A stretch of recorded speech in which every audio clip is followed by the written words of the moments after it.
Hello दोस्तों। Last video में हमने आर्थिक नियोजन व इसके विकास के बारे में बात किया था। ओके।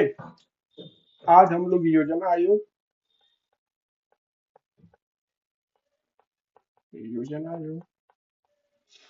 व इसके द्वारा लाई गई पंचवर्षीय योजनाओं को देखेंगे। जैसा कि पिछले वीडियो में मैंने बताया था कि स्वतंत्रता से पहले ही योजनाओं के संबंध में बात की गई थी।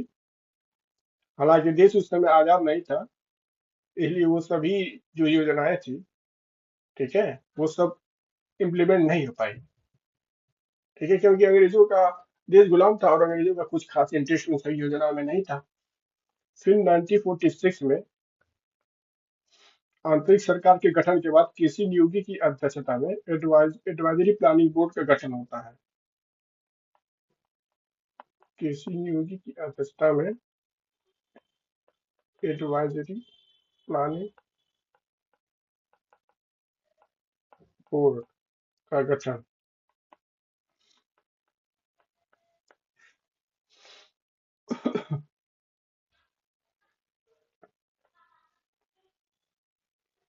तो केसी न्योगी ने 1946 में पंचवर्षीय योजनाओं के संबंध में अपनी कुछ अनुशंसाएं दी। ओके। फिर उसके बाद से 1947 में देश आजाद होता है। उसके बाद से देश आजाद होने के बाद जवाहरलाल नेहरू प्रधानमंत्री होते हैं। ओके। देश की जो प्री रिक्विजिट आवश्यकताएं होती हैं, जिस इसमें देश को नई स्वतंत्रता मिली थी, ठीक है, तो एडमिनिस्ट्रेटिव सेटअप, नियम कानून, ये सब बनाना पहले जरूरी था ना। तो एडमिनिस्ट्रेटिव सेटअप, नियम कानून, कायदा, कुछ रूल, लॉ एक्सेट्रा बनाए जाते हैं। फिर उसके बाद से 1950 में 15 मार्च 1950 को जवाहरलाल नेहरू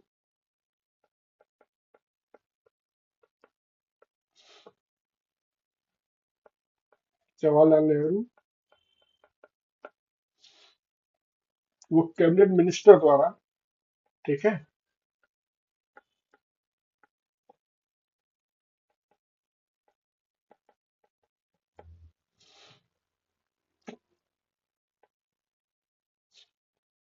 जवाहरलाल नेहरू को कैबिनेट मिनिस्टर द्वारा पार्लियामेंट में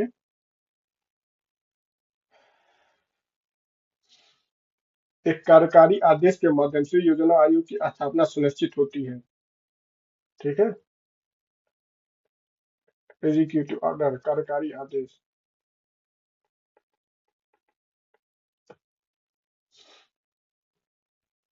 ठीक है, और इसकी स्थापना होती है तो इसके अध्यक्ष होते हैं जवाहरलाल नेहरू, प्रधानमंत्री खुद होते हैं, और उपाध्यक्ष होते हैं गुलजारी लाल नंदा।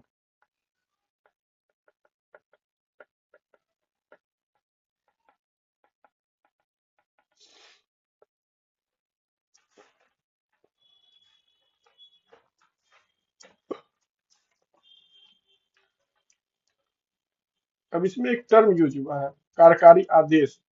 ओके।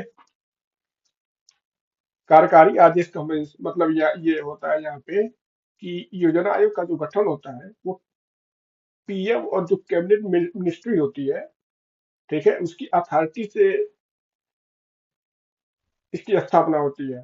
ठीक है, मतलब कैबिनेट, पीएम कैबिनेट मिनिस्टर से की सलाह मशवरा करके, ठीक है, इसकी स्थापना का मार्ग प्रशस्त किया जाता है। इसके लिए संसद में कोई किसी भी प्रकार का बिल नहीं पारित किया जाता है। ठीक है, इसीलिए यह न तो संविधान द्वारा बनाया गया है, न ही वैधानिक है। वैधानिक तब होता जब संसद में इसकी स्थापना के लिए प्रस्ताव लाया जाता और फिर उस प्रस्ताव को पास करने के लिए मतदान होता। ठीक है, तो वहां पे इसकी वैधानिकता माना जाता। ठीक है, लेकिन ऐसा तो हुआ नहीं, डायरेक्ट एग्जीक्यूटिव ऑर्डर के माध्यम से इसकी स्थापना कर दी गई। ठीक है, और संविधान में इसका जिक्र नहीं था। ठीक है, जिक्र वहां पे आर्थिक नियोजन का था, समवर्ती सूची में आर्थिक नियोजन की बात की गई थी, लेकिन योजना के बारे में बात नहीं की गई थी संविधान में। ठीक है, तो यही किस प्रकार का संगठन था? असंवैधानिक और कह सकते हैं कि अवैधानिक था। ठीक है। तो 1915 में 15 मार्च 1950 को योजना आयोग की स्थापना होती है। ठीक है। इसके बाद से योजना आयोग की स्थापना के बाद 1 साल तक पॉपुलेशन का सर्वे किया जाता है। ठीक है। इकोनॉमिक डाटा का कलेक्शन किया जाता है। रिसोर्सेज और रेवेन्यू का मतलब क्या स्थिति है, कितना रेवेन्यू हो रहा है, इन सब इन सब के डाटा का एनालिसिस करने के बाद फिर 1 अप्रैल 1951 को पंचवर्षीय योजना शुरू होती है। पंचवर्षीय योजना का शुभारंभ कब हुआ? पहली पंचवर्षीय योजना 1 अप्रैल 1951। ठीक है।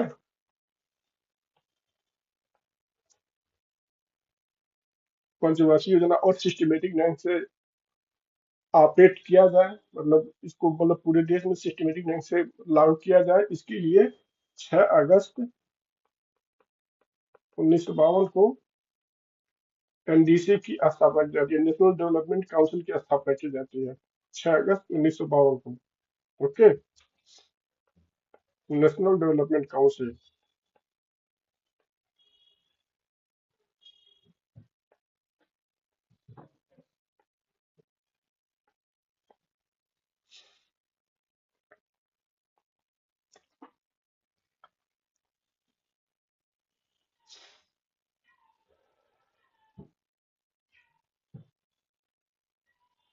ठीक है। इसके बाद से 1951 से लेकर के अभी तक, ठीक है, मतलब ऐतिहासिक दृष्टि से देखा जाए तो अभी तक 12 पंचवर्षीय योजना लागू की जा चुकी है। 12 पंचवर्षीय योजना है। ठीक है। लास्ट थी 2012 से 2017 तक वाली योजना। ठीक है। 2015 में नीति आयोग की स्थापना होती है। नीति आयोग की स्थापना के बाद से योजना आयोग को समाप्त कर दिया जाता है। ठीक है। और देश में योजना बनाने का काम, ठीक है, जो भी फंड्स का रिव्यू, ठीक है, और जो भी विकास से संबंधित जो भी योजनाएं बनती है, उसका उसकी जिम्मेदारी नीति आयोग को दे दी जाती है। और योजना आयोग को समाप्त कर दिया जाता है कब? 2015 में नीति आयोग की स्थापना के साथ। ठीक है। अब ये जो 12 पंचवर्षीय योजना है, ठीक है, इनके बारे में कुछ महत्वपूर्ण फैक्ट्स है कि जैसे ये किस मॉडल पे आधारित है, इसका मुख्य विषय क्या था। ठीक है। जो एग्जाम की दृष्टि से काफी इंपॉर्टेंट है और प्राय एग्जाम में यहाँ से क्वेश्चन आते हैं। ठीक है। तो हम एक एक करके सभी योजनाओं का अध्ययन करेंगे। सबसे पहले देखते हैं पहली पंचवर्षीय योजना। पहली पंचवर्षीय योजना कब शुरू हुआ था? 1 अप्रैल 1951। ठीक है। यह आधारित था हैरोल्ड डोमर मॉडल पे। Harold Domar model. और इसका केंद्रीय बिंदु या मुख्य विषय क्या था? जो पहली केंद्रीय बिंदु का कार्यक्रम, जो पहली योजना लागू हुई थी, कृषि एवं सामाजिक कृषि सिंचाई व सामुदायिक विकास।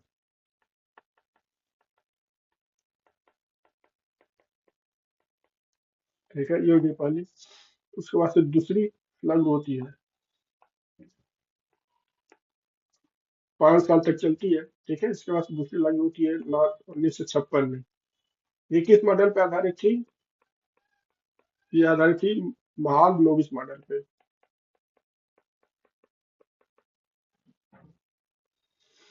इसका केंद्र बिंदु क्या था, विषय क्या था?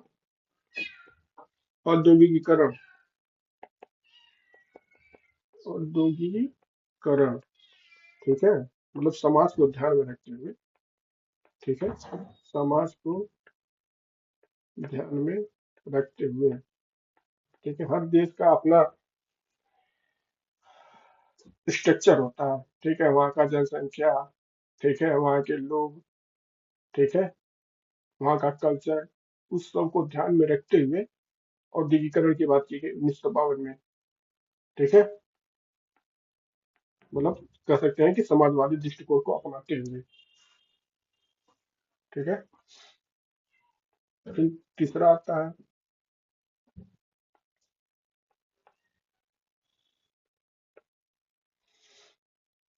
थर्ड आता है 1961 टू 1961 से 1966। इस योजना को गाडगिल योजना भी कहते हैं।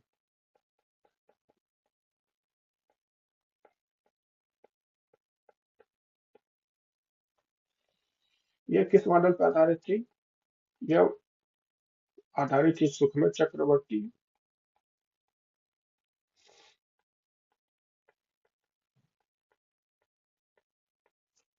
वो महालनोबिस मॉडल। महालनोबिस जो ऊपर थे, यहाँ भी वो शामिल थे। ओके, इसका केंद्र बिंदु क्या था, या विषय क्या था?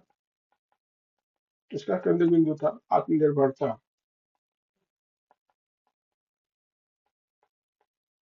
आत्मनिर्भरता कैसे? मतलब विदेशों से जो भी, ठीक है, विदेशों पर निर्भरता कम करके, विदेशों से विभिन्न प्रकार के सामान मंगवाए जाते हैं, ठीक है, इसको आयात बोलते हैं, इसको कम करके।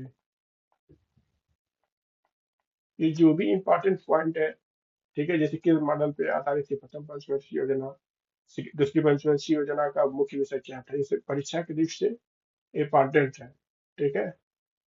तो आपके लिए अच्छा होगा कि ये जो जरूरी चीजें हैं, इसका आप लोग नोट फॉर्मेट में जो जरूरी चीजें हैं उसको लिख के चलें, ठीक है, रिवीजन के समय बहुत इंपॉर्टेंट रहेगा ये।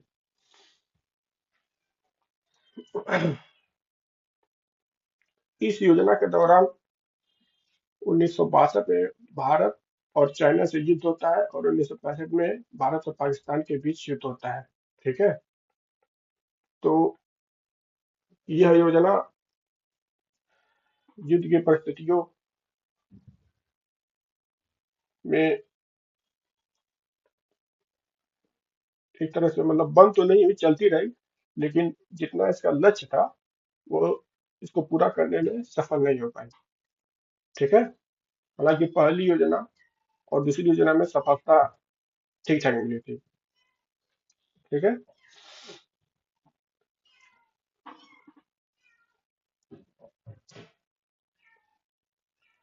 इसके बाद से 1966 में, ठीक है, क्योंकि युद्ध के कारण देश में काफी समस्याएं थी, ठीक है, कुछ बजट का इशू था, कुछ रेवेन्यू का इशू था, ठीक है, कुछ वित्तीय समस्याएं थी, ठीक है। इसलिए 1966 में पंचवर्षीय योजना को होल्ड किया जाता है, ठीक है। और इस दौरान एक एक साल की योजनाएं लाई जाती हैं, ठीक है। ये योजनाएं लाई जाती है 1966 से 1969 तक, ठीक है, एक एक साल की 3 योजनाएं लाई जाती हैं, ठीक है। तो 1966 से 1969 का जो समय है, इसको बोलते हैं योजना अवकाश काल, ठीक है। फिर 1969 में स्थिति कुछ सही होती है, ठीक है, तो फिर पंचवर्षीय योजनाओं का शुभारंभ होता है, ठीक है, चौथी पंचवर्षीय योजना 1969 से 1974, ठीक है। जो ये योजना अवकाश काल का समय रहता है 1966 से 69, इसमें एक फैक्ट है, वो ध्यान देने वाली बात है, जो परीक्षाओं में से पूछा जाता है, ठीक है। इस योजना के दौरान भारत में हरित क्रांति की शुरुआत हुई थी, ठीक है। तो अगर क्वेश्चन पूछेगा कि हरित क्रांति की शुरुआत किस योजना के दौरान हुई थी, ठीक है, तो वो आंसर हो जाएगा 1966 से 69 के दौरान, जब योजना अवकाश काल का समय चल रहा था तब। ठीक। 1969 से 1974 तक। ठीक है। चौथी पंचवर्षीय योजना लाई जाती है। ये किस मॉडल पर आधारित थी? अशोक रुद्र मॉडल पे। कौन मॉडल था? अशोक रुद्र। ठीक है। और इसका विषय क्या था? स्थिरता। स्थिरता मतलब युद्ध के बाद से जो योजना अवकाश काल हुआ, ठीक है, इसके माध्यम से जो विकास का ट्रैक था, ठीक है, वो धीरे धीरे मतलब स्टेबिलिटी की ओर बढ़ा। ठीक है। तो इसका विषय था विकास के साथ आत्मनिर्भरता व आर्थिक विकास।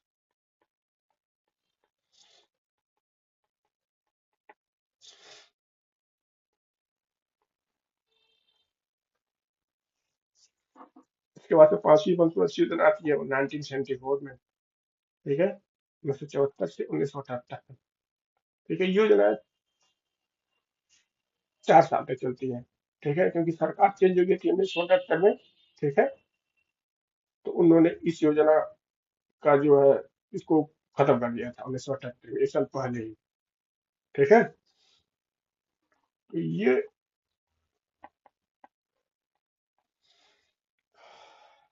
जिस मॉडल पर आधारित थी उनका नाम है डीपी धर।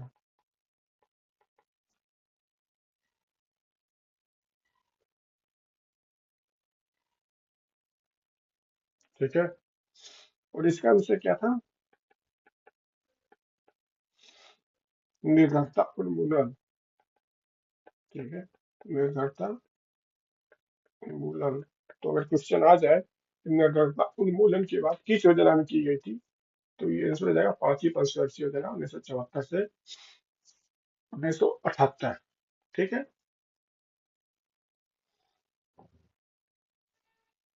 इसके बाद से 1978 से 1980 तक रोलिंग प्लान लाया जाता है। जनता पार्टी की सरकार आती है। ठीक है। सरकार बनती है, वो लाती है पंचवर्षीय योजनाओं के स्थान पे रोलिंग प्लान लाया जाती है।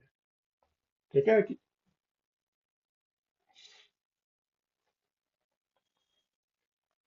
रोलिंग प्लान ये होता है कि जनता की आवश्यकताओं के अनुसार, ठीक है, इसमें जरूरी फेर बदल कभी भी किया जा सके।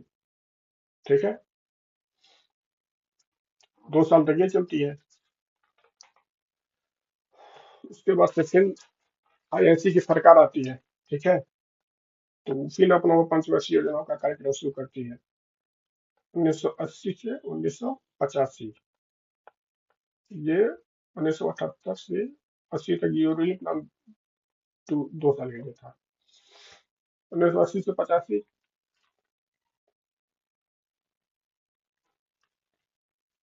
ये छठी पंचवर्षीय योजना। ठीक है। इसका विषय था रोजगार सृजन। कांग्रेस की सरकार थी। ठीक है। राजीव गांधी प्रधानमंत्री बने थे। ठीक है। तो इसका विषय था रोजगार और सामाजिक न्याय।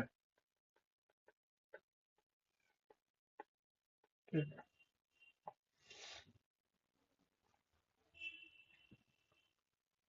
फिर इनका से सातवीं पंचवर्षीय योजना आती है 1985 से 90।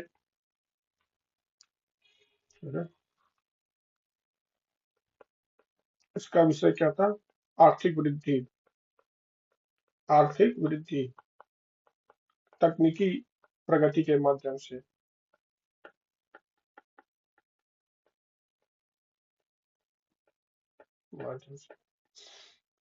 साइंस एंड टेक्नोलॉजी को काफी बढ़ावा दिया गया इस योजना में। ठीक है। और इस योजना के दौरान एक नारा भी दिया गया जो एग्जाम में अक्सर पूछा जाता है कि 1985 में जो सातवीं पंचवर्षीय योजना लाई गई थी उसका नारा क्या था? तो उसका नारा था भोजन, काम, उत्पादन। ये था नारा। ठीक है। इसके बाद से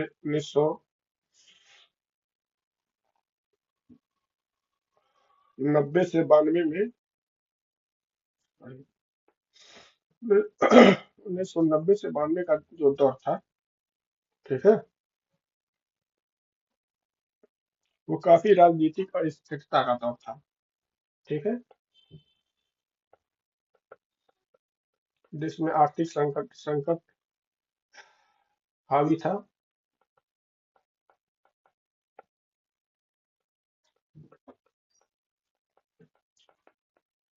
ठीक है,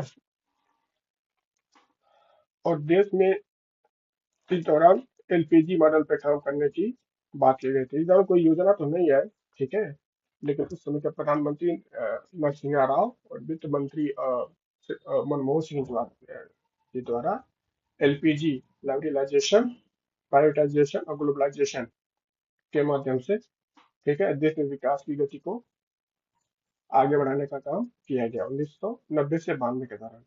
ठीक है, फिर ये स्कीम काफी सफल रही। ठीक है, इसके बाद से फिर 1992 में शुरू किया जाता है आठवीं पंचवर्षीय योजना। ठीक है, 1992 से 1997, आठवीं। सातवीं कब था? 1985 से 90।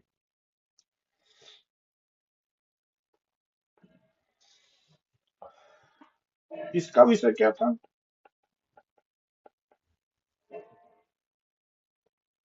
मानव संसाधन को कुशल करना, मतलब मानव संसाधन को का विकास करना। तो विकास कैसे होगा? उनको स्किलफुल करेंगे, उनको ट्रेनिंग देंगे। ठीक है, मानव संसाधन को स्किल करना, आधारभूत ढांचों का विकास।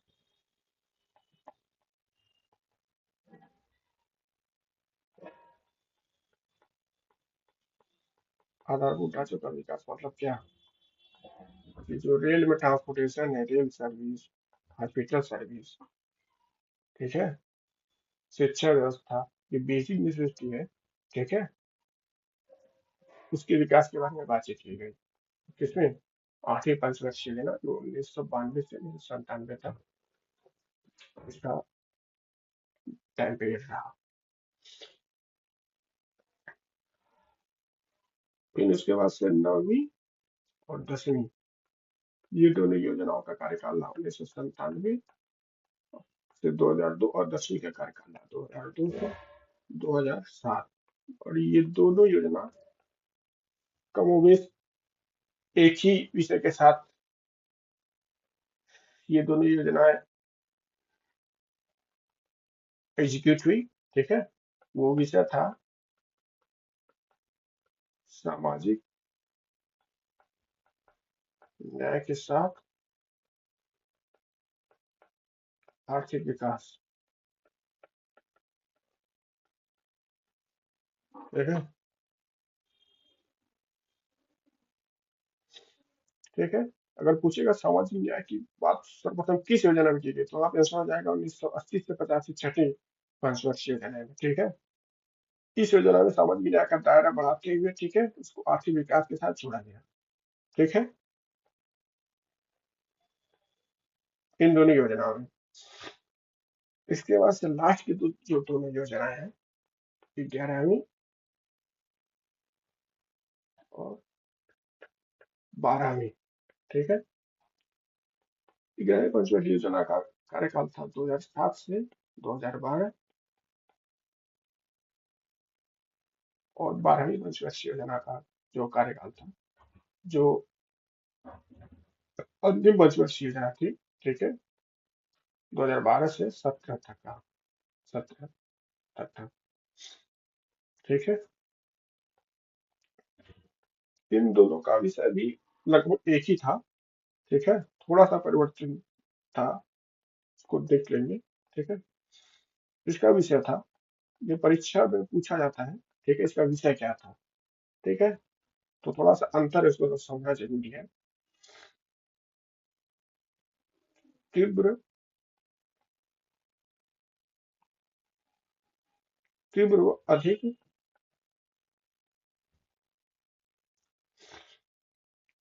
समावेशी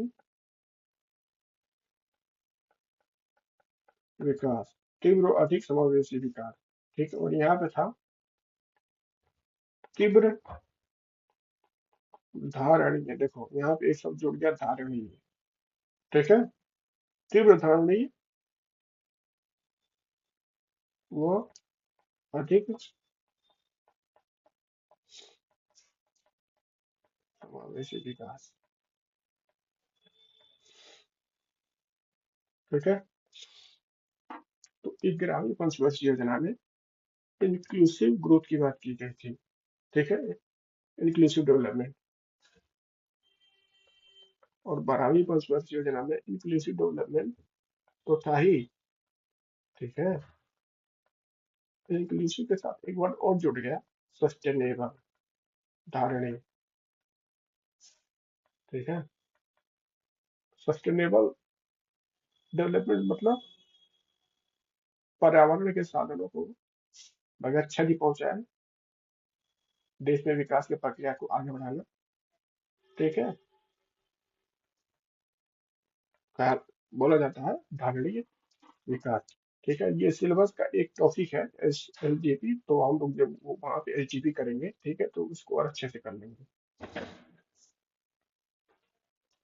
ठीक है, तो ये रही 12 पंचवर्षीय योजनाएं। ओके, और इन सब योजनाओं को अगर आप लोगों ने अच्छे से कर लिया, जो जो इसके इंपॉर्टेंट पॉइंट है इसका नोट्स अच्छे से बना लिया, ठीक है, तो इतना तो गारंटी है कि आर्थिक नियोजन और योजनाओं से संबंधित जो भी क्वेश्चन आएंगे, ठीक है, वो आपका गलत नहीं होगा। ठीक है, धन्यवाद, मिलते हैं नेक्स्ट वीडियो में। Thanks for watching.